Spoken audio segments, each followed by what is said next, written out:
औज़ुबिल्लाहिमिनश्शैतानिर्रजीम बिस्मिल्लाहिर्रहमानिर्रहीम। Dear students, अस्सलाम वालेकुम।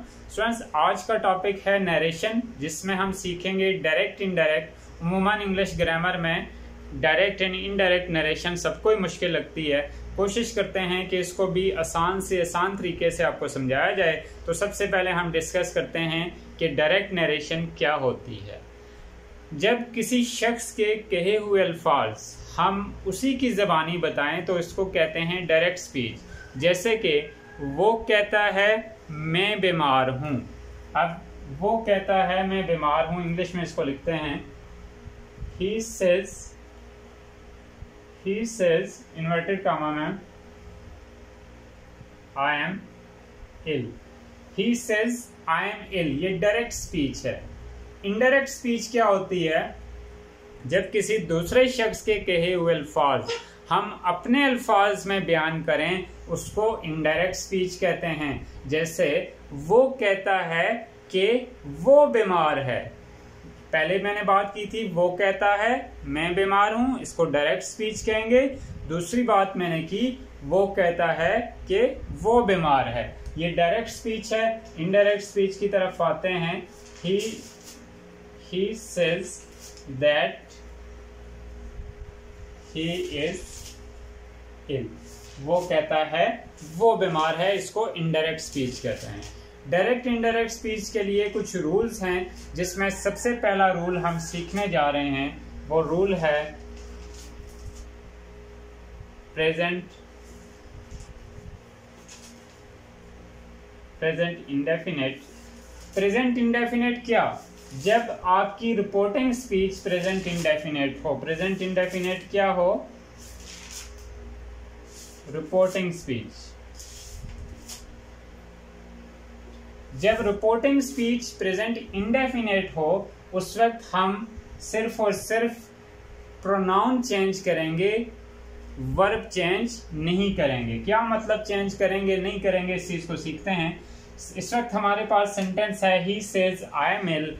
अब ही सेज, ये जो स्पीच है इसको कहते हैं रिपोर्टिंग स्पीच, और इन्वर्टेड कामा के अंदर जो स्पीच है इसको कहते हैं रिपोर्टेड स्पीच। अब टेंस चेंज नहीं होगा। जब आपको यहाँ पे यानी सब्जेक्ट में सिस नजर आए या से नजर आए या विल से नजर आए, उस वक्त टेंस चेंज नहीं होगा, सिर्फ प्रोनाउन चेंज होंगे। प्रोनाउन में क्या क्या चेंज आएगा? इस वक्त आप देखें इन्वर्टेड कामा के अंदर प्रोनाउन है आई, यानी आई फर्स्ट पर्सन है। ठीक है, तो मैं सबसे पहले एक टॉपिक यहाँ पे आपके लिए प्रिपेयर करता हूं, जिसको हम कहते हैं change of pronoun. Change of pronoun में एक रूल आपने याद रखना है, SON, सन वाला फॉर्मूला याद रखना है। 1, 2 और 3, इनको मैं लिख लेता हूं इन्वर्टेड कामा के अंदर। अब इस चीज को गौर से समझिएगा। जब इन्वर्टेड कामा में 1 से मतलब है फर्स्ट पर्सन प्रोनाउन, 2 से मतलब है सेकंड पर्सन प्रोनाउन, 3 से मतलब है third person pronoun. Inverted comma के अंदर मैंने 1, 2, 3 लिखा। अगर इन्वर्टेड कामा के अंदर फर्स्ट पर्सन हो, जैसे ये इन्वर्टेड कामा के अंदर यहाँ पे फर्स्ट पर्सन था, तो ये चेंज होगा according to subject of reporting speech.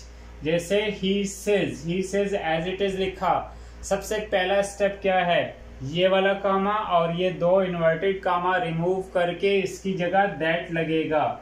ये वाला कामा, ये 2 इन्वर्टेड कामा रिमूव करके इसकी जगह दैट इस्तेमाल होगा। He says that. अब इन्वर्टेड कामा के अंदर ये देखें फर्स्ट पर्सन है, फर्स्ट पर्सन चेंज होगा अकॉर्डिंग टू सब्जेक्ट, इसकी जगह ये सब्जेक्ट आएगा। ही सेज दैट ही, उसके बाद हेल्पिंग वर्ब इजम और इस्तेमाल होते हैं जब यहाँ पे सेज हो, तो अंदर टेंस चेंज वर्ब चेंज नहीं होता। He says that he is इल। अब नेक्स्ट सेंटेंस लिख रहा हूं यहां पे, she says I am unwell. She says I am unwell direct speech है। अब इनडायरेक्ट के लिए सबसे पहला स्टेप ये करना है, इसको she says as it is, ये वाला कामा, ये दो इन्वर्टेड कामा रिमूव करके इसकी जगह दैट लगाएंगे। इन्वर्टेड कामा के अंदर फर्स्ट पर्सन है, फर्स्ट पर्सन का मतलब ये आई फर्स्ट पर्सन होता है, आई फर्स्ट पर्सन है, यू सेकंड पर्सन है, ही शी और दे ये तीन थर्ड पर्सन हैं, ये आपको याद होने चाहिए। फर्स्ट पर्सन आई भी है, मी भी होता है और इसकी प्लूरल फॉर्म वी भी होता है। सेकंड पर्सन यू ही रहता है, थर्ड पर्सन ही और हिम, शी की प्लूरल फॉर्म हर और दे की प्लूरल फॉर्म दे, ये प्लूरल फॉर्म में भी लिखे जाते हैं। I repeat, she says as it is लिखा, कामा इन्वर्टेड कामा रिमूव करके इसकी जगह दैट लगाया। दैट के बाद सब्जेक्ट चूंकि फर्स्ट पर्सन है, आई है, चेंज होगा according to subject. She says that she के साथ इज एम आर में से एक चीज, she is unwell.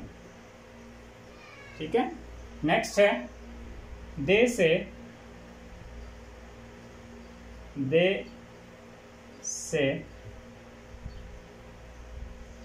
we are doing, they say we are doing our work, they say we are doing our work। Indirect speech बनाएंगे,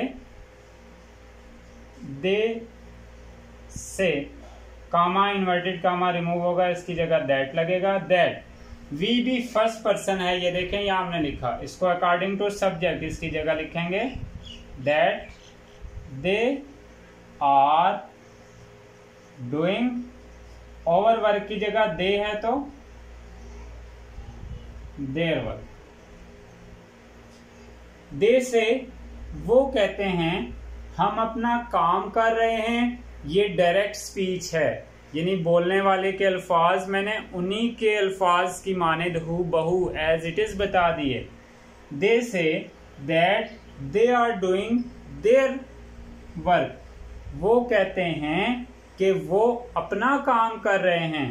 पहला है वो कहते हैं हम अपना काम कर रहे हैं, वो कहते हैं हम अपना काम कर रहे हैं। यहाँ पे मैंने बात की वो कहते हैं कि वो अपना काम कर रहे हैं, तो इसको इनडायरेक्ट स्पीच कहते हैं।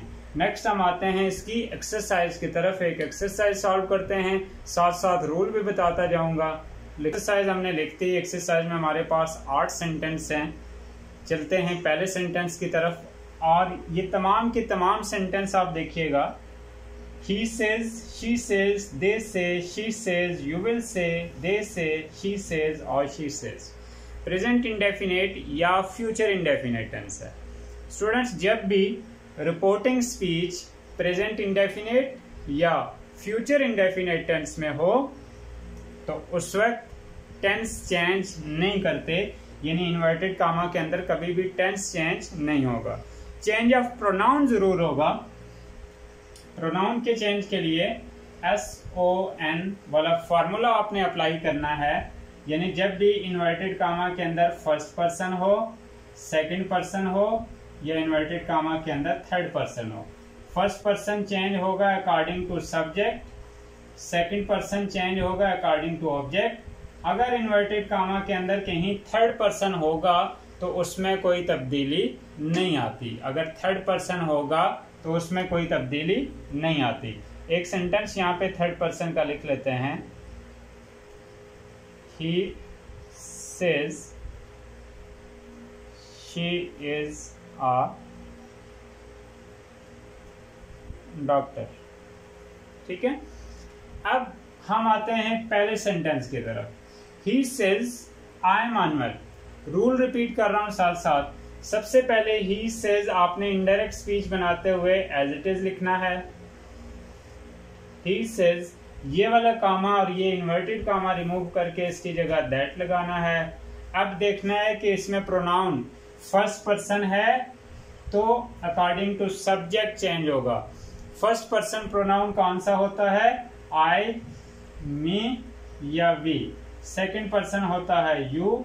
थर्ड पर्सन होता है ही, शी या दे। ये थर्ड पर्सन प्रोनाउन है। He says that, I according to subject change होगा। He says that he is a brave boy. She says they are playing. She says as it is लिखा।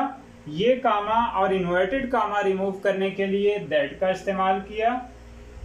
She says that they, अब T छोटा लिखना है, inverted comma remove हो चुके। They are playing, बाकी कोई तब्दीली नहीं आएगी। तो ये इस तरह से हमारी इनडायरेक्ट स्पीच तैयार हो गई। कितना आसान है। दे से, यहाँ पे दे say we are eating. They say that we according to subject change होगा। दैट दे आर ईटिंग, बाकी कोई चेंज नहीं आया। शी सेज ये कामा और इन्वर्टेड कामा रिमूव करके इसकी जगह दैट लगाया। She says that I according to subject change होगा। शी सेज दैट आई की जगह ये वाला सब्जेक्ट लिखेंगे सारे का सारा। She says that she likes clouds. You will say as it is लिखेंगे। यू विल से, ये कामा और इन्वर्टेड कामा रिमूव कराने के लिए दैट का इस्तेमाल होता है। You will say that she, third person है। अब मैंने बात की ये इन्वर्टेड कामा के अंदर थर्ड पर्सन होगा। एन का मतलब होता है नो चेंज, प्रोनाउन में कोई तब्दीली नहीं आएगी। ये सारे के सारे हमारे पास प्रोनाउंस हैं, ठीक है, ये सारे के सारे प्रोनाउंस हैं। जब भी यहाँ थर्ड पर्सन आएगा इन्वर्टेड कामा के अंदर कोई चेंज नहीं आएगा। यू विल से दैट सिर्फ दैट लगेगा, बाकी एज इट इज होगा। She is cranky. They say we are friends. They say that remove किया कामा इन्वर्टेड कामा के लिए, यानी रिमूव करने के लिए दैट इस्तेमाल किया। They say that we first person है, अकॉर्डिंग टू सब्जेक्ट चेंज होगा। They say that we according to subject, यानी इसकी जगह दे आ जाएगा। They are friends. She says I like rain. She says that I according to subject that she likes rain. She says, I want to speak to you. She says that I according to subject that she wants to speak to you को me में change करेंगे। He says she's a doctor. He says that she third person है। Third person में pronoun कोई change नहीं होता, as it is लिखा जाएगा। ही says that she is a doctor. एक और सेंटेंस लिखते हैं number 10।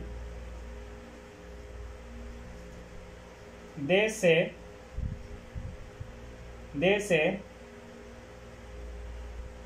Honesty is the best policy. अब जब स्टूडेंट्स यूनिवर्सल ट्रूथ हो, यूनिवर्सल ट्रूथ से मराद कोई ऐसा सेंटेंस हो जिसको तब्दील ना किया जा सकता हो, जैसे honesty is the best policy, the earth revolves around the sun, ठीक है। तो उस वक्त क्या करते हैं, दे से इनडायरेक्ट बनाते हुए दे से दैट, सिर्फ दैट लगाते हैं, चाहे यहाँ पे से हो, विल से हो, सेड हो, जो भी हो, तो यहाँ पे दैट लगाते हैं। दे से दैट, एच छोटा लिखेंगे अब, honesty is the best policy. तो ये हमने प्रेजेंट इंडेफिनेट टेंस और फ्यूचर इंडेफिनेट टेंस की इनडायरेक्ट फॉर्म बनाई, यानी इनडायरेक्ट नरेशन सीखी, और इसकी आपने प्रैक्टिस करनी है। नेक्स्ट क्लास में हम सीखेंगे जब यहाँ रिपोर्टिंग स्पीच में सेड आए तो अंदर टेंस भी तब्दील होते हैं, और वो टेंस तब्दील होते हैं उसमें क्या क्या तब्दीलियां आती हैं नेक्स्ट क्लास में सीखेंगे। आपने से और विल से रिलेटेड सेंटेंस उठाने हैं, किसी भी बुक में से ये रूल सामने रखने हैं, और इस वीडियो को बार बार देखें और इंशाल्लाह आपको नरेशन बड़ी आसानी से क्लियर आ जाए, समझ में आ जाएगी, कंसेप्ट क्लियर हो जाएगा। Thank you so much.